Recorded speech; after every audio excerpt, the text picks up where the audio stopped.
Olá, eu sou Giovana Cunha e você está sintonizado no TV TST, o programa que leva até a sua casa toda semana tudo o que é notícia no Tribunal Superior do Trabalho. Hoje vamos falar de um assunto que interessa e muito a todos: salário e remunerações.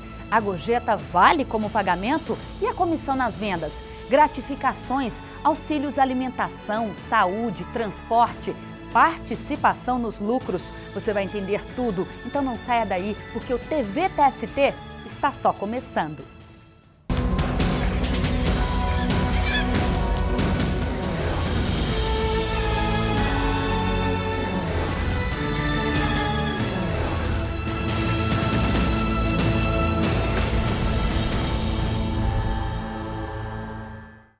E para ficar ligado nas decisões do TST, a gente começa com um resumo das principais notícias da semana.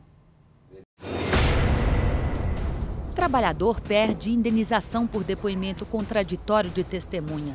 O pedido foi feito por um empregado da Sempre Toshiba que era submetido à revista considerada constrangedora. Segundo ele, o procedimento era feito na saída, quando cada empregado apertava um botão. E se a luz fosse vermelha, era submetido à revista. A primeira testemunha levada a juízo por ele teve seu compromisso indeferido. E a nova testemunha, por sua vez, afirmou no depoimento que a revista era feita no momento da saída em todos os trabalhadores, sem exceção. Tal contradição foi suficiente para que o juiz desqualificasse o depoimento da testemunha como meio idôneo de prova. Hotel da Amazônia vai indenizar índios exibidos a turistas. A primeira turma do Tribunal Superior do Trabalho rejeitou o agravo do River Jungle Hotel e manteve decisão que reconheceu a existência de vínculo de emprego entre o hotel e um grupo de índios que, por 5 anos, ficou à disposição da empresa na realização de apresentações para os turistas. Além do vínculo empregatício, o hotel vai ter que pagar indenização por danos morais ao grupo Tariano no valor de R$150 mil.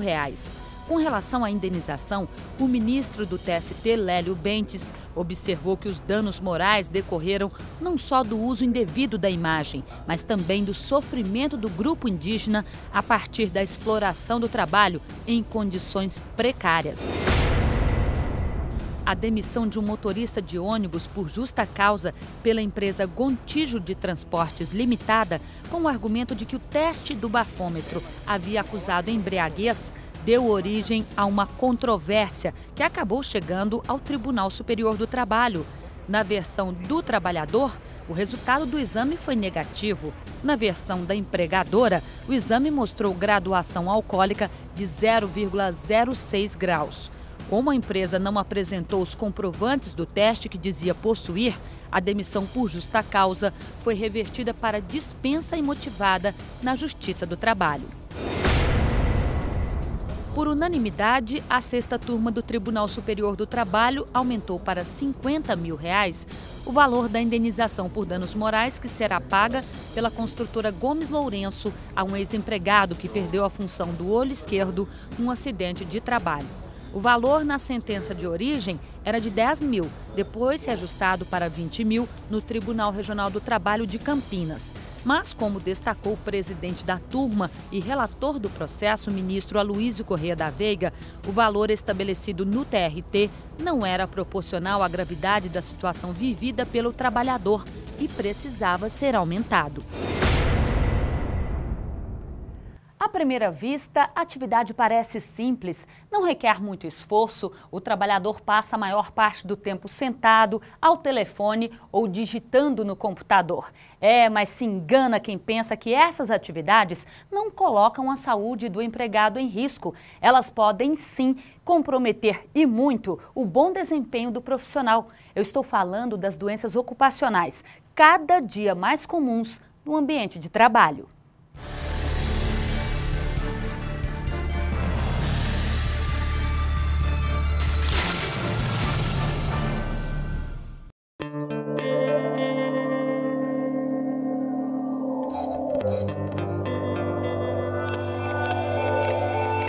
Aparentemente, elas não representam risco para o trabalhador.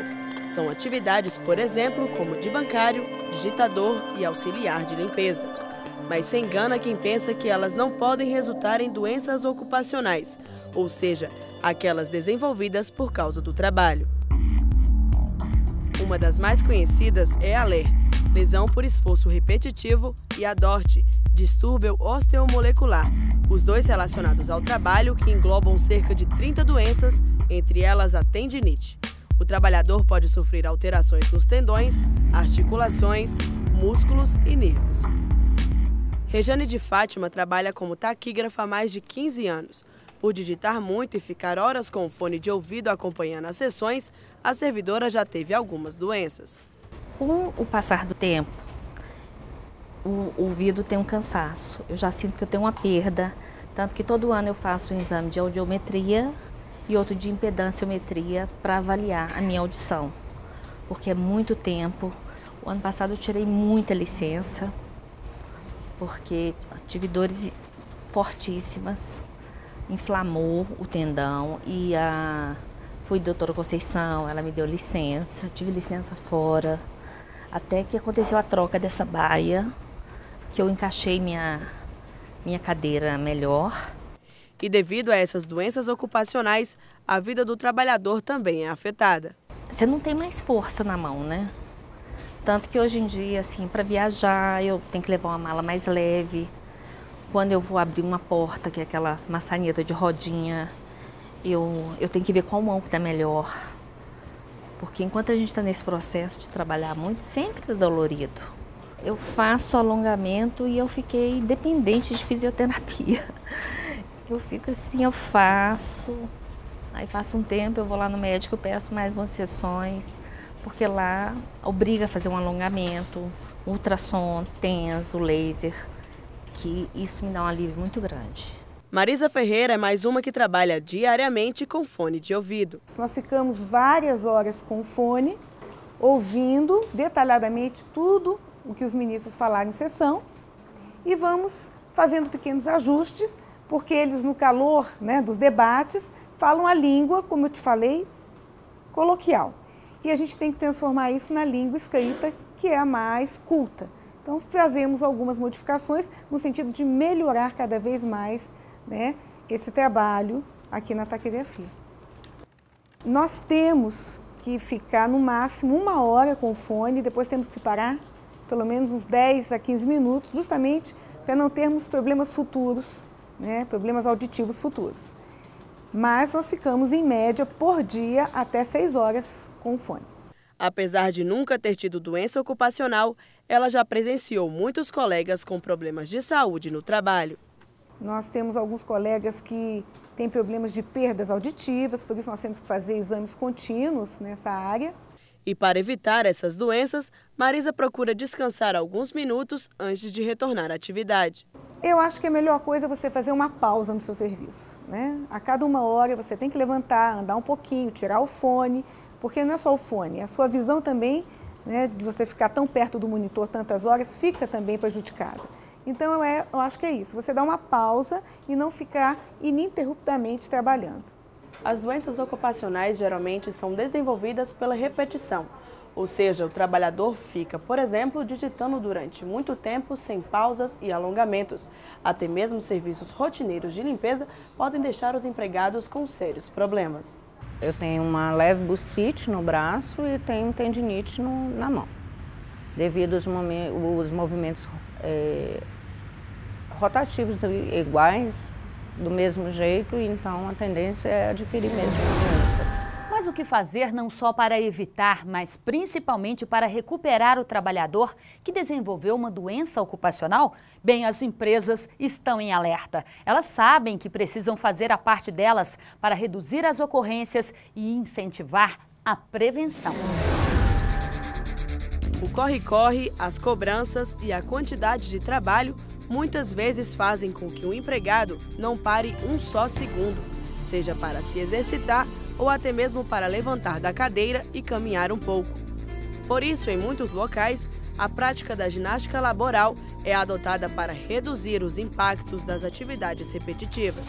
São técnicas de alongamento para todo o corpo, orientadas por um fisioterapeuta ou educador físico dentro do próprio local de trabalho. A gente está soltando o corpo todo. respira mais fundo. Mesmo assim, muitos acabam desenvolvendo doenças ocupacionais.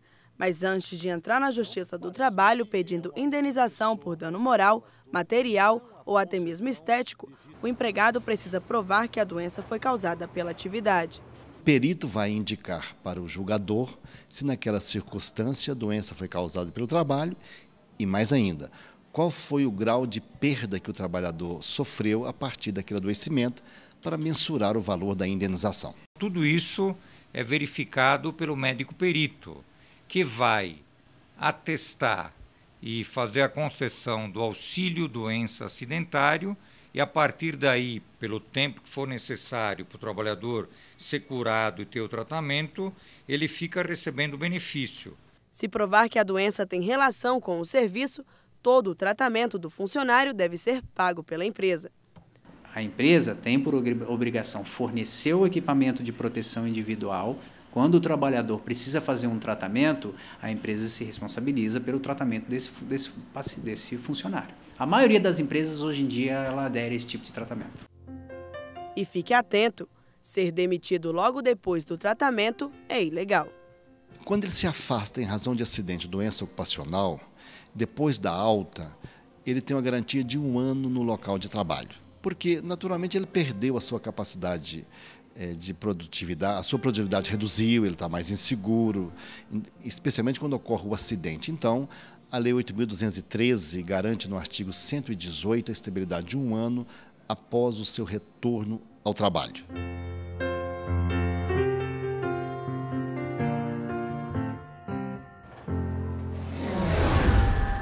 No próximo bloco, não perca, tem julgamento no Tribunal Superior do Trabalho. É daqui a pouco. Até já.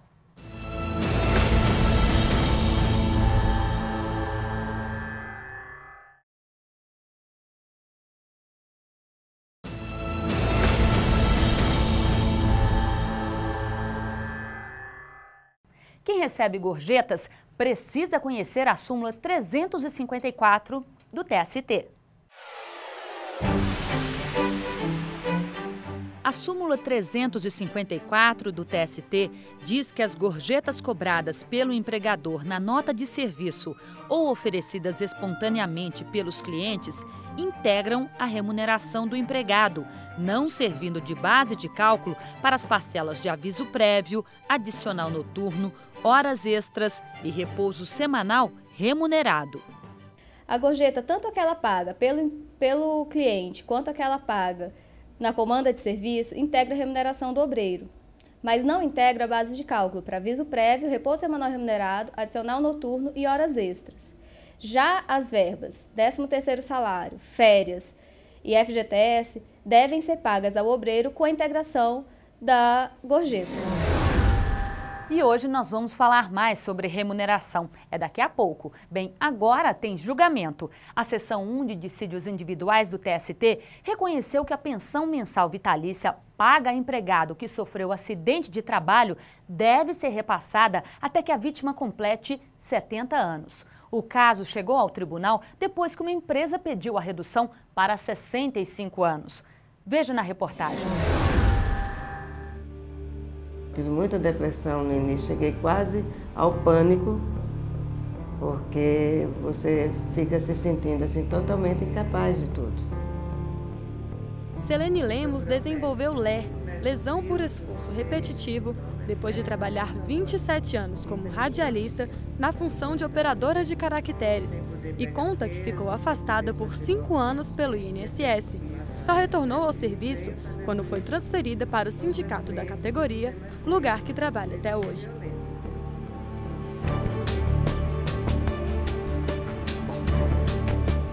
Essa é a realidade que afeta muitos empregados, mas funcionário que sofre acidente ou adquire alguma doença tem o direito de ficar afastado pelo INSS até que tenha capacidade para voltar ao trabalho. Quando o cidadão se acidenta por qualquer situação e ele está empregado, primeira coisa, é um benefício que não exige carência. Ele está com um dia de carteira assinada, a Previdência já dá cobertura para ele ter esse benefício. Ele tem a comunicação de acidente, que ele pode fazer na Previdência, e ele vai requerer o benefício no 16º dia após o acidente. Com isso, ele passa por uma perícia médica e a perícia médica é que vai avaliar a causa do acidente e vai dizer por quanto tempo ele está em benefício. Uma indústria de São Paulo entrou na Justiça do Trabalho pedindo que a pensão mensal vitalícia paga ao empregado fosse reduzida de 70 para 65 anos. O funcionário sofreu um acidente quando operava uma máquina, teve de ser afastado várias vezes para tratamento e internações e logo depois de dar entrada no INSS, ele foi demitido dentro do período de estabilidade. O relator do processo, na seção 1 de dissídios individuais, ministro Horácio Sena Pires, observou que o Código Civil brasileiro, quando trata de acidentes sem morte, não limita o recebimento de pensão nem pela idade da vítima e nem pela expectativa de vida. E por isso condenou a indústria ao pagamento de pensão vitalícia até que a vítima complete 70 anos e o ressarcimento de despesas médicas.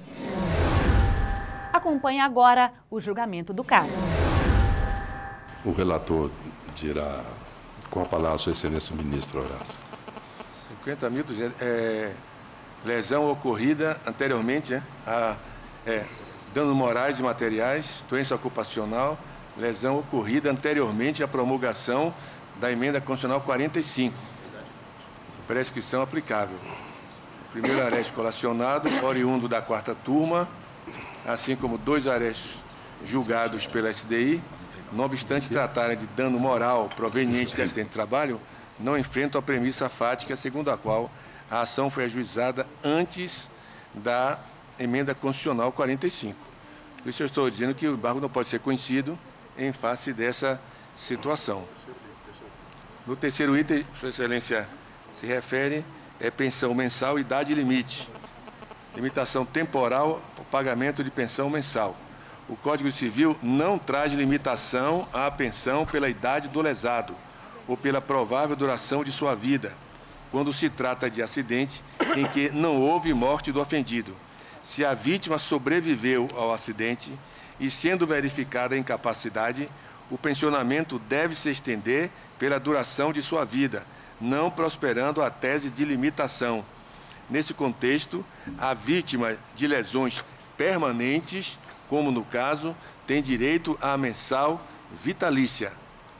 Considerando o princípio da reformatio impedius e atento aos limites do pedido, mantém-se a decisão turmária que fixou em 70 anos a idade limite.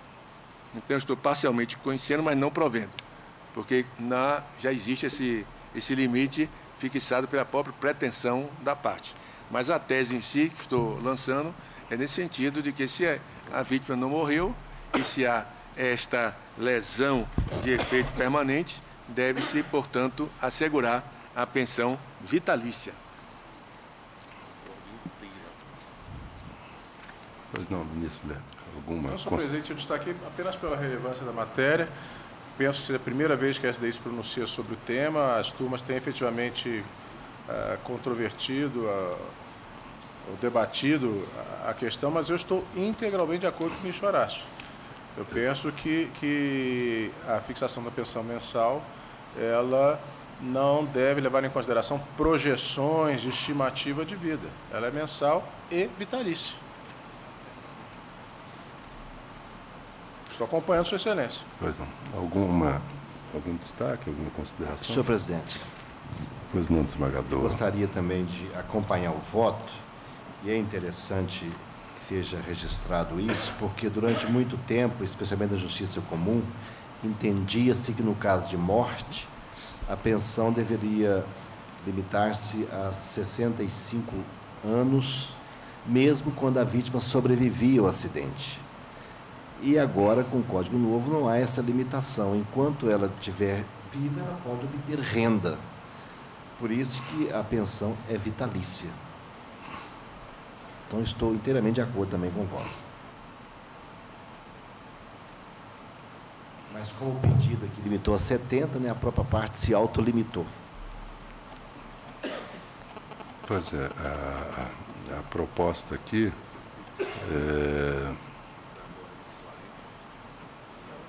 data limite para pagamento da pensão não há por divergência, não é negar provimento a ambos os temas.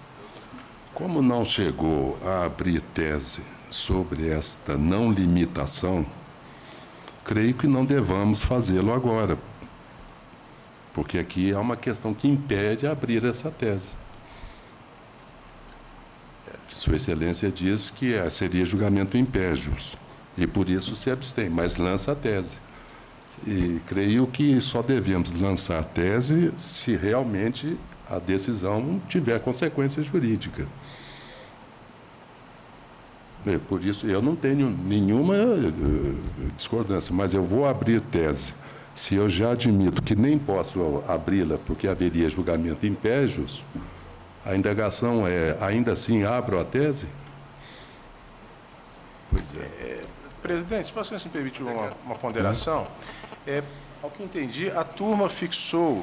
65 anos. 70. E a reclamada recorre pedindo que seja reduzido para 65. E há divergência nesse sentido, portanto, o eminente relator conhece. Agora, ao conhecer, de fato, a questão técnico-processual, não é? Fica, Sua Excelência, vinculado a optar entre 65 e 70 na conclusão. Mas a convicção de Sua Excelência, como também a minha, é de que a rigor não seria nenhum nem outro. Seria vitalício. Todavia, considerando a limitação do caso concreto, do pedido formulado pela parte, ele mantém a decisão proferida pela turma. Talvez até, não sei,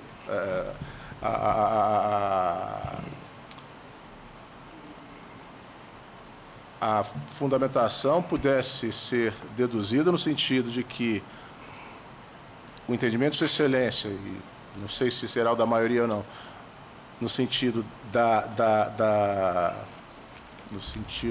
pensão vitalícia, mas como a turma fixou em 70 e não houve recurso do reclamante, a esse óbice também não houve recurso do reclamante. E aí não trataríamos da limitação do pedido na petição inicial. Pois não. Mas, presidente, o problema é o seguinte, é que a turma adotou a tese e faz essa conclusão. Conclui-se, portanto, que a indenização foi arbitrada de acordo com o parâmetro que se mostra plenamente razoável, levando em consideração a atual expectativa de vida do brasileiro e obedecendo aos limites do pedido. Então, realmente, vai nesse aspecto. Então, a parte pedir diminuição, eu digo não cabe diminuição, porque a tese especificamente deve prevalecer é a pensão vitalícia. Agora, mantenho nesse caso porque obedecendo ao próprio pretensão do empregado. Pois não. Assim se decide a unanimidade. E não perca no próximo bloco, tem mais julgamento e nós vamos tirar todas as dúvidas sobre salário e remunerações. Não saia daí, eu volto em 1 minuto. Até já!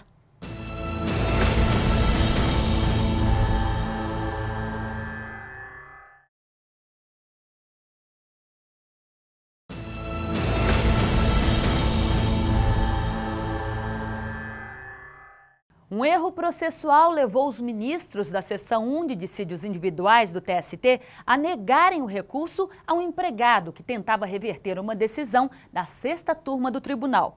Entenda o caso.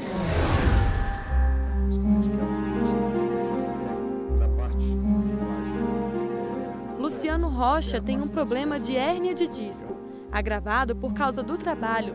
Na função de técnico de informática, ele conta que a doença piorou por trabalhar muito tempo sentado. Luciano já teve que passar por várias cirurgias e até implantes na coluna e diz que o maior sonho dele é voltar a trabalhar.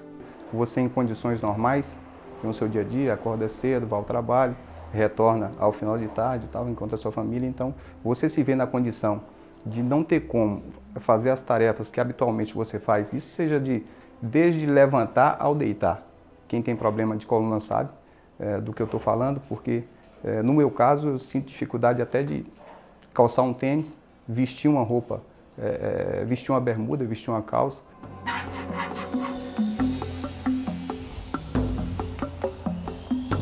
Casos como o de Luciano têm chegado com frequência à Justiça do Trabalho. São profissionais que sofrem acidentes e depois pedem indenização para reparar o dano. Um operador de prensa da Mundial do Rio Grande do Sul entrou com recurso na seção 1 de dissídios individuais depois de ter pedido negado pela 6ª turma. O funcionário pede indenização por dano moral e material depois de ter sofrido um grave acidente de trabalho em que foi preciso amputar um dedo da mão. Para entrar com recurso, ele alegou que a decisão da turma foi contrária ao que diz a súmula 337 do TST. A súmula 337 trata de comprovação de divergência jurisprudencial. O recorrente precisa juntar certidão ou cópia autenticada original e transcrever nas razões recursais os conflitos de tese que justifiquem o conhecimento do recurso. O relator do caso, o ministro Brito Pereira, explicou que a súmula não serve para dar conhecimento de recursos de embargos na SDI e, por isso, negou o pedido do empregado. O recurso de embargos atualmente disciplinado pelo artigo 894, ele só é cabível se a parte demonstrar divergência jurisprudencial. Acompanhe agora o julgamento do caso. Relator excelentíssimo senhor ministro Brito Pereira. Embargos em recurso de revista 2600 de 2008. Embargante Firmiano Pérez Nunes. Embargado Mundial S.A. Produtos de Consumo. Com a palavra o ministro relator. Senhor presidente, senhores ministros, aqui a parte vem suscitando contrariedade à súmula 337 dessa corte para combater o conhecimento do recurso de revista na turma. Estou dizendo que trata-se de verbete de natureza extraordinária, aliás, verbete de natureza processual e a orientação jurisprudencial dessa corte é de não aceitar, senão por divergência jurisprudencial quanto ao mérito e recusando o conhecimento, pelo menos o exame ou contrariedade à súmula de natureza processual, salvo em casos especiais, extraordinários, que não é o caso.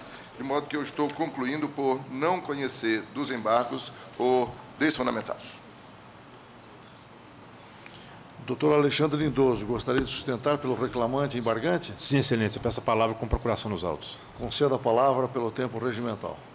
Senhor presidente, excelentíssimos senhores ministros, senhoras ministras, excelentíssimo senhor subprocurador-geral do Trabalho. A discussão, como bem pontuado pelo eminente ministro relator, rege-se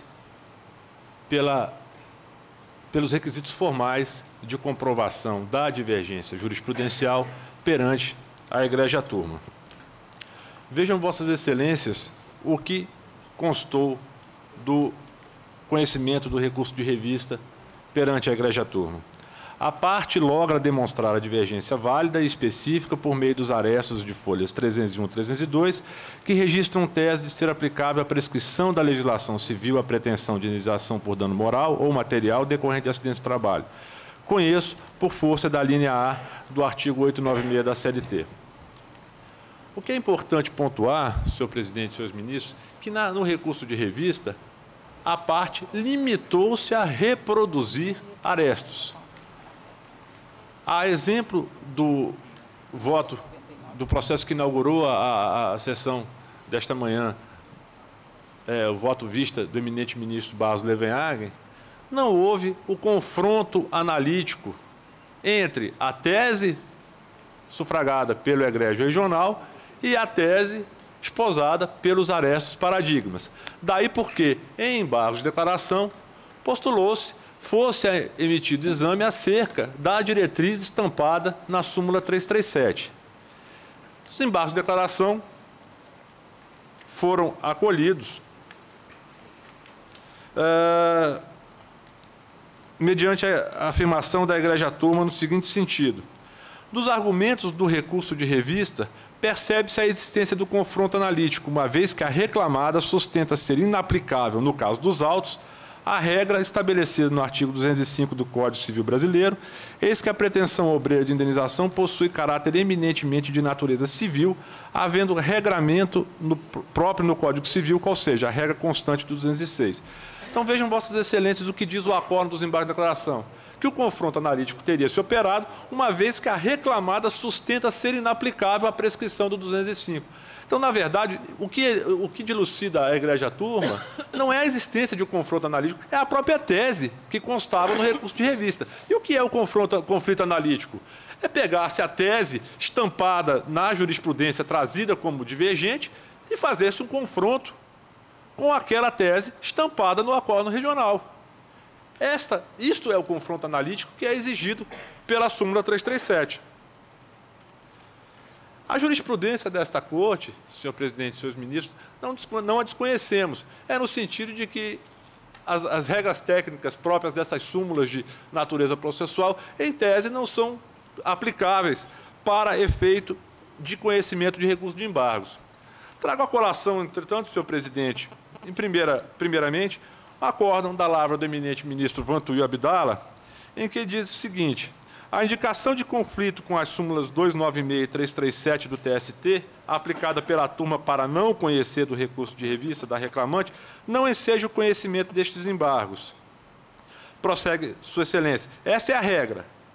Ressalva-se, contudo, a hipótese em que, do conteúdo da própria decisão da turma, se verifica afirmação ou manifestação que diverge do teor da súmula ou da orientação jurisprudencial da SBDI 1, indicada como mal aplicada pela parte. Naturalmente, a hipótese é incomum, mas pode ocorrer, principalmente quando o recurso é conhecido e há o exame do mérito da questão, como no caso.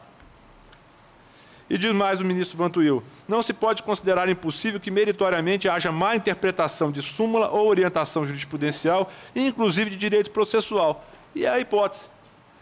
Além do mais, senhor presidente, traz-se a colação Aresto, da quarta turma como divergência jurisprudencial, Aresto da lavra do eminente ministro Baso Levehagen, em que Sua Excelência, no acórdão paradigma reproduzido nas razões de embargos, diz que cabe à parte, abre aspas, demonstrar a premissa ou premissas adotadas pelo regional e as que foram nos arestos paradigmas com o objetivo de salientar sua identidade para dilucidar o antagonismo das teses em confronto, sob pena de o recurso não se credenciar ao conhecimento do TST. Processo, recurso de revista 839/2006, 0170500.6, relator ministro Baso Levehagen, quarta turma, DJ de 5/12/2008. Então, além da súmula 337, contrariado em nosso sentir e autorizado o seu exame pelo Aresto da egrégia SBDI lido aqui anteriormente, que já analisou a questão sobre a nova regência do recurso de embargos, não só pela súmula 337, mas também pela divergência jurisprudencial apontada e, diante do vício formal na demonstração do dissenso perante a egrégia turma, é que se requer seja conhecido e provido os presentes embargos para que para se restabeleça o acordo regional diante da impossibilidade de conhecimento da revista. É o que se requer, senhor presidente. Muito obrigado. Ministro relator. Como se vê, se combate mesmo aqui é o conhecimento do recurso de revista. A hipótese em que, antigamente, na saudosa linha B do 894, se acolhia ou a preliminar de nulidade por negativa de prestação jurisdicional ou violação ao artigo 896. O que agora não é mais possível ante os efeitos da Lei 11.496, como se sabe. E eu estou mantendo, senhor presidente, estou mantendo meu voto. Senhores ministros, há divergência? De toda sorte, parece-me que a decisão no mérito está em plena conformidade com a nossa jurisprudência ao decidir a questão relativa à prescrição. Proclamo que, por unanimidade, não se conheceu dos embargos. Para acompanhar as políticas de interesse do TST no Congresso Nacional é que existe a assessoria parlamentar. Veja agora como é a rotina desse pessoal no dia a dia.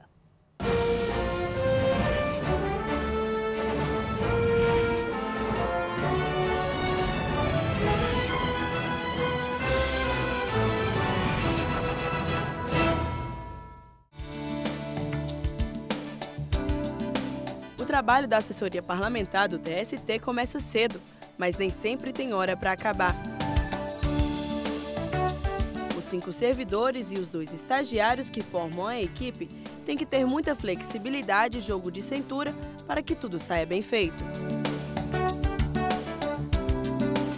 É um trabalho cansativo, é um trabalho árduo, é um trabalho que não tem hora para terminar, termina conforme terminam as sessões do Congresso Nacional.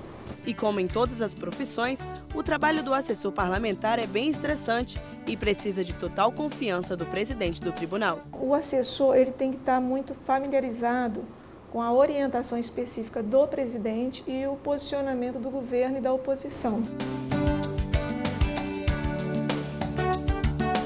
E mesmo com esse corre-corre, quem trabalha na assessoria parlamentar precisa estar antenado a tudo o que acontece no cenário político e principalmente manter contato com os parlamentares.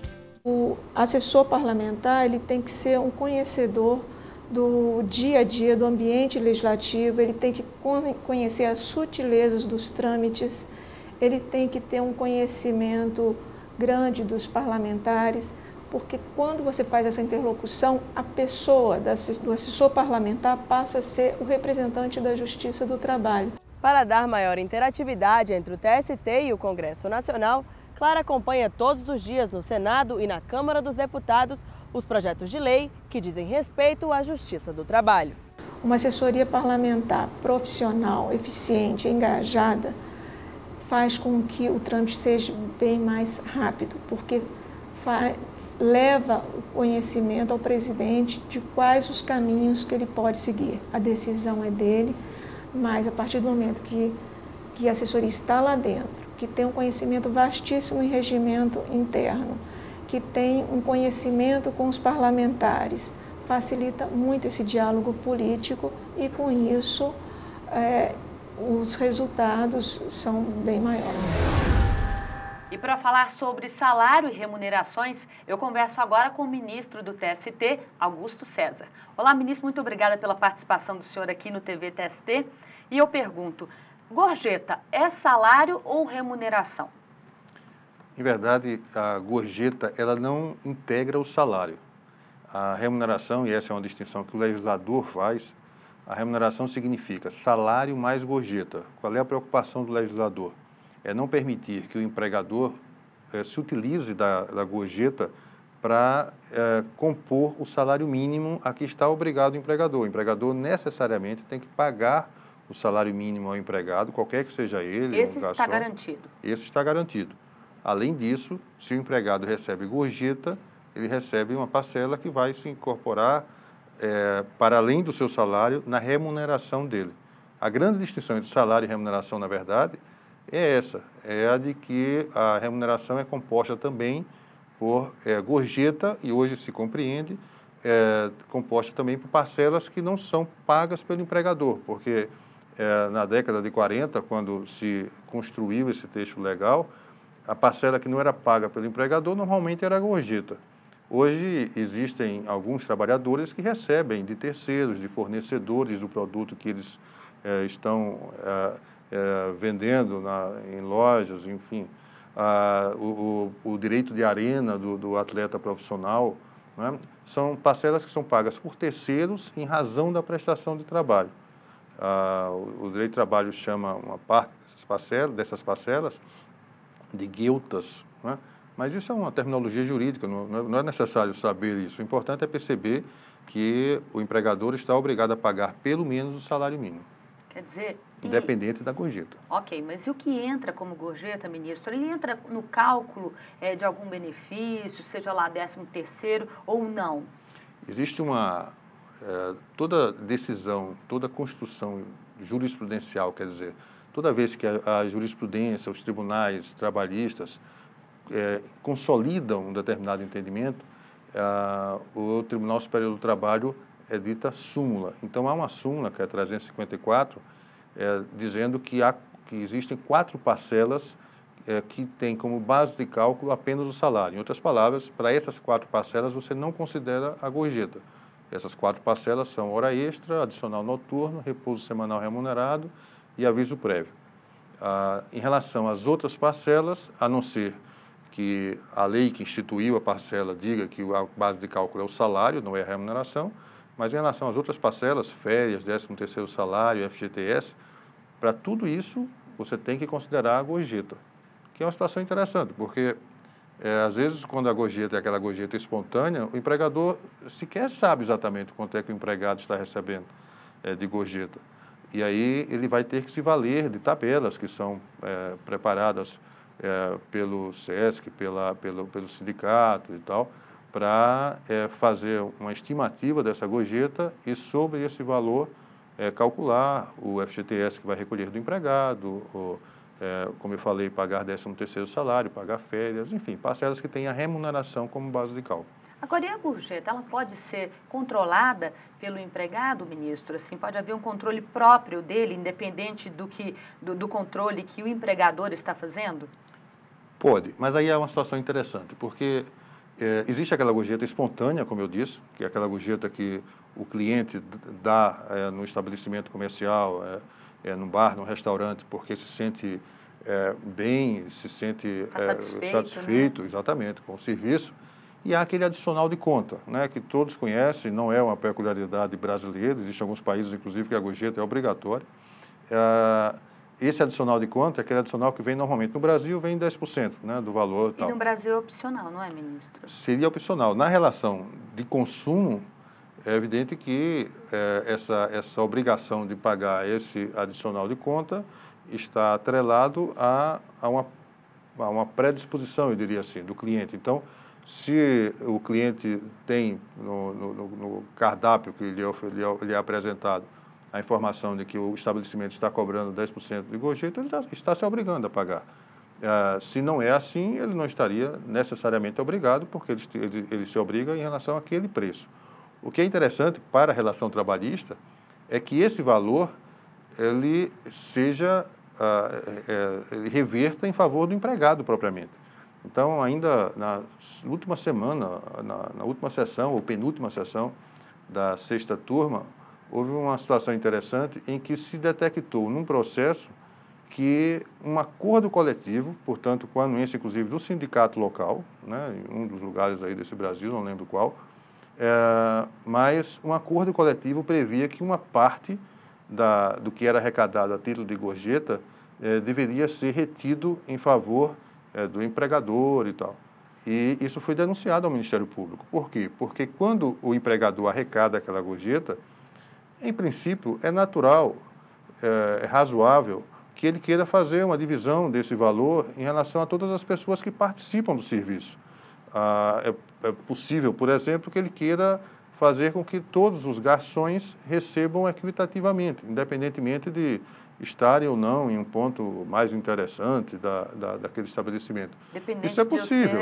De eu ganhar mais que o senhor, por exemplo, né, como garçom, vamos supor assim. Uma divisão equitativa. Sim. Agora, o que não pode é o empregador se valer de uma parte daquilo que é arrecadado a título de gorjeta para se apoderar daquele valor. Não, ele tem que repassar. Ele está no âmbito do seu poder diretivo dizer como é que essa divisão vai se dar, desde que se dê de forma razoável, não há problema algum. Agora, o que ele não pode, empregador, é se apoderar, como eu disse, de uma parte desse valor. Agora, isso é muito variável, né, ministro? Por exemplo, no caso de vendedores em lojas, por exemplo, eu fiz uma venda grande, eu sei que eu tenho X de comissão sobre aquela venda. No caso de garçom, não. Nós temos lá, por exemplo, um restaurante com vários garçons. No rateio final, quer dizer, eu tenho que ter o controle do que eu arrecadei, meus 10%, vamos dizer assim, que eu recebi, o que o meu colega arrecadou, e a gente tem que fazer a soma disso. E se essa divisão não é feita de forma correta, eles podem recorrer à Justiça do Trabalho, por exemplo? Sim. Podem vir à Justiça do Trabalho para pleitear exatamente isso, que essa divisão se dê de modo a que sejam contemplados os empregados em razão de cujo serviço se arrecadou aquela gorjeta, quer dizer, se foi paga aquela gorjeta em função desse trabalho, são esses trabalhadores que devem ser contemplados na hora da divisão dessa gorjeta. E como é que eles provam isso? Em verdade, o processo trabalhista, ele se vale muito da prova testemunhal, porque o empregador, ele pode se premunir, quer dizer, ele pode pré-constituir uma prova documental, alguma coisa que de algum modo revele o fato que teria ocorrido e tal. Para o empregado, evidentemente que essa prova é uma prova muito mais difícil, né? O senso comum nos diz que se o empregado for ao empregador dizendo que o empregador deve assinar uma declaração com tal ou qual conteúdo, o empregador pode se sentir de alguma forma incomodado e tal, e esse empregado não vai arriscar fazê-lo. Então, qual é a prova que o empregado tem normalmente na Justiça do Trabalho? É a prova testemunhal. E os juízes do trabalho no Brasil inteiro sabem valorizar e valorar, né, essa prova testemunhal, essa prova oral, para permitir que essas situações em que essa prova é difícil, de alguma forma, isso seja resolvido com a acolhida dessa prova oral. Ok. Agora, ministro, vamos abrir um pouquinho para os benefícios. Auxílio alimentação, transporte, plano de saúde, previdência social, eles entram como benefício ou como salário? E eles podem ser descontados no salário do empregado? É muito bom. Em verdade, há um dispositivo na CLT, o artigo 462, que vem dizendo as hipóteses em que pode ocorrer o desconto salarial. E, ao mencionar essas hipóteses, ao enumerar essas hipóteses, cita apenas o adiantamento, a previsão em alguma convenção coletiva, algum acordo coletivo de trabalho, o desconto legal, né, a previdência social, o imposto de renda retido na fonte, a contribuição sindical obrigatória, mas se refere também à possibilidade do empregado causar algum dano ao patrimônio do empregador. E aí, se o empregado causou intencionalmente, o empregador pode fazer o desconto no salário dele. Se causou sem a intenção, um dano culposo, por exemplo, o empregador só pode realizar esse desconto se o contrato permitir, o contrato de trabalho permitir. O que foi que aconteceu? Há alguns anos, a Justiça do Trabalho percebeu que alguns descontos se realizavam com a anuência do empregado por conta de serem novidades na nossa realidade.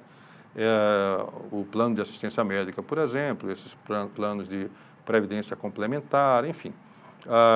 Então, o Tribunal Superior do Trabalho, ele editou uma súmula, né, a súmula, salvo engano, 342, que trata rigorosamente desse assunto, para dizer que alguns desses descontos, se realizam ao início do contrato de trabalho, eles são válidos, salvo se o empregado provar que ele foi coagido para que esses descontos, para autorizar esses descontos, na hora de autorizar esses descontos.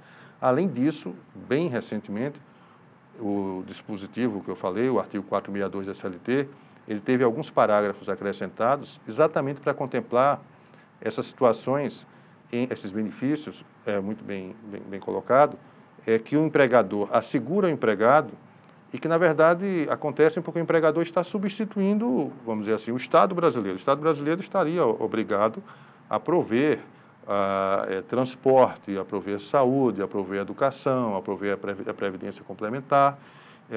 Mas quando o empregador substitui o Estado e de algum modo, oferece, né, esses serviços ao empregado, se ele oferece como uma forma de remunerar o trabalho que o empregado está prestando, o direito do trabalho tem essa peculiaridade. Não necessariamente o salário se apresenta em dinheiro, pode se apresentar em natura, como a gente chama, em utilidade, alimentação, habitação e tal. Então, esses serviços, saúde, alimentação, vale transporte, saúde, vale transporte e tal, tudo isso poderia aparecer como salário. Aí o que é que a lei faz? A lei, para estimular o empregador a assegurar esses serviços que, em princípio, deveriam ser providos pelo Estado, né? Repito, saúde, educação, previdência complementar, enfim, ele diz que se o empregador oferecer esses serviços, os valores correspondentes não serão incorporados ao salário. Então, não terão repercussão no cálculo de 13º, de férias, de FGTS, nada disso. O empregador pode assegurar esses serviços e não haverá essa repercussão. Com uma observação importante em relação ao transporte. Se o empregador oferece um carro para o empregado usar livremente, como uma forma de remunerar o serviço, essa utilidade, o valor correspondente, significa salário. Agora, se o transporte é fornecido apenas para o deslocamento casa-trabalho, da casa do empregado para o trabalho e vice-versa, aí não há possibilidade de se configurar salário isso. Mas pode haver o desconto de um percentual, por exemplo? No caso do Vale Transporte, há uma lei específica, que é a Lei 7.418, ela instituiu o Vale Transporte e permitiu, né, em um dos seus dispositivos, que o empregado tivesse descontado do seu salário, o correspondente do seu salário básico, quer dizer, o correspondente a 6% do valor do salário do empregado. Esse valor é o valor que é custeado pelo empregado para, vamos dizer assim, na despesa que o empregador tem para assegurar o vale-transporte. O que o empregador custeia não vai significar salário, não tem característica de salário.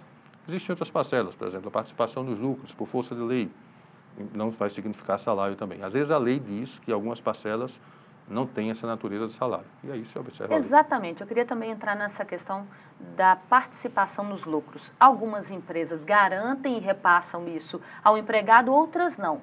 É uma questão de livre iniciativa da empresa, isso, ministro? Agora, a critério dela? Em verdade é o seguinte, já algumas constituições no Brasil vinham prevendo a participação dos lucros, a participação nos lucros e resultados. A Constituição de 1988, ela inovou porque ela, para estimular que o empregador pagasse essa participação nos lucros, ela deixou claro que essa participação nos lucros e resultados estaria desvinculada da remuneração. Havia, inclusive, uma súmula do Tribunal Superior do Trabalho dizendo o contrário. Mas, a partir da Constituição de 88, essa súmula foi cancelada e o empregador tem esse incentivo para que ele permita ao empregado que o empregado, de algum modo, participe dos resultados da empresa, né? Para que, de uma forma, ele assuma um compromisso maior com os objetivos econômicos, lucrativos, absolutamente legítimos da empresa. A lei que disciplina essa matéria, a Lei 10.101, essa lei ela vem exigindo que o sindicato que representa a categoria profissional, a categoria dos trabalhadores, ele participe da deliberação sobre a participação dos lucros. Então, é alguma coisa que bem combinada, né, entre a representação dos trabalhadores, a empresa, e é um modo, como eu falei, de o empregado não ser simplesmente a outra face na relação de emprego, né? A partir do momento em que ele participa da gestão, ele participa dos resultados da empresa, ele se sente, como quem se diz normalmente, né? Vestindo a camisa. Valorizado, né? E tal. É um estímulo e tanto, né, ministro? Sim. Isso, agora, para a gente finalizar, eu queria saber, o salário mínimo hoje do trabalhador pode ser menor que o piso estipulado pelo governo? Existe uma previsão constitucional, que é do piso salarial, mas o piso salarial deve ser fixado por lei que considere a extensão e a complexidade do trabalho. Na verdade, esse piso salarial ele tem que estar atrelado a alguma característica das condições de trabalho daquele empregado. Se esse piso salarial for fixado, aquela categoria de trabalhadores vai ter direito não simplesmente ao salário mínimo, mas ao piso salarial. Uma coisa importante é dizer o seguinte, o empregado ele não pode receber só gorjeta, mas ele pode receber, por exemplo, só comissão, ele pode receber só salário variável, quer dizer, aquele salário que é fixado em função do que ele produz. Se isso acontecer, o empregador tem que pagar a esse empregado o correspondente ao que ele produziu, né? A comissão, por exemplo, a comissão correspondente ao que o empregado vendeu, mas ele deve observar o salário mínimo. Então, se em determinado mês, um mês de venda fraca, o empregado não vendeu o suficiente para receber o salário mínimo, o empregador tem que complementar até alcançar o valor do salário mínimo e não pode compensar isso depois. Né? Aquela é a remuneração, aquele é o salário daquele mês de trabalho. O próprio nome diz, pelo menos com o salário mínimo ele vai sair, não é? Sempre, invariavelmente, né? Incondicionalmente ele vai receber. Tá bom. Ministro, muito obrigada pela participação do senhor aqui no TVTST. Eu é que agradeço, estarei sempre à disposição. De onde vieram e por onde passaram até chegarem ao TST, hora de conferir a biografia dos ministros da Corte. Por ordem de antiguidade, conheça a trajetória do ministro Vieira de Mello Filho.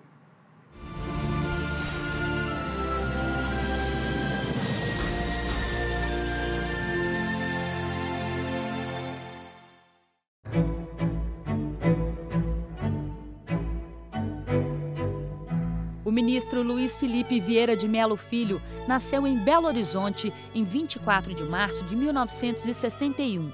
Bacharel pela Faculdade de Direito da Universidade Federal de Minas Gerais, foi juiz do trabalho substituto do Tribunal Regional do Trabalho da Terceira Região em 1987, por concurso público e aprovado em segundo lugar. Atuou nas juntas de conciliação e julgamento de Belo Horizonte. Foi empossado por merecimento na presidência da junta de João Monlevade. De 80 a 90, exerceu a presidência das juntas de vários municípios mineiros. De 92 a 98, atuou em substituição nos gabinetes de diversos juízes titulares do TRT da Terceira Região, onde compôs a 5ª turma como juiz convocado. Em 1998, foi promovido por merecimento a juiz daquele TRT. Foi titular de comissões de concurso público de títulos e provas em vários TRTs. Integrou o grupo de diretrizes básicas da reforma trabalhista criado pela Secretaria Especial de Desenvolvimento Econômico e Social da Presidência da República e foi relator do Fórum Nacional do Trabalho para a proposta de reforma sindical do governo Luiz Inácio Lula da Silva entre 2003 e 2004. É autor de artigos jurídicos publicados em revistas especializadas.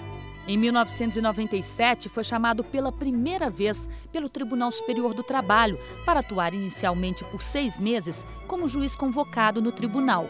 Foi reconvocado excepcionalmente ao longo de 5 anos e em 21 de fevereiro de 2006 foi empossado ministro do TST.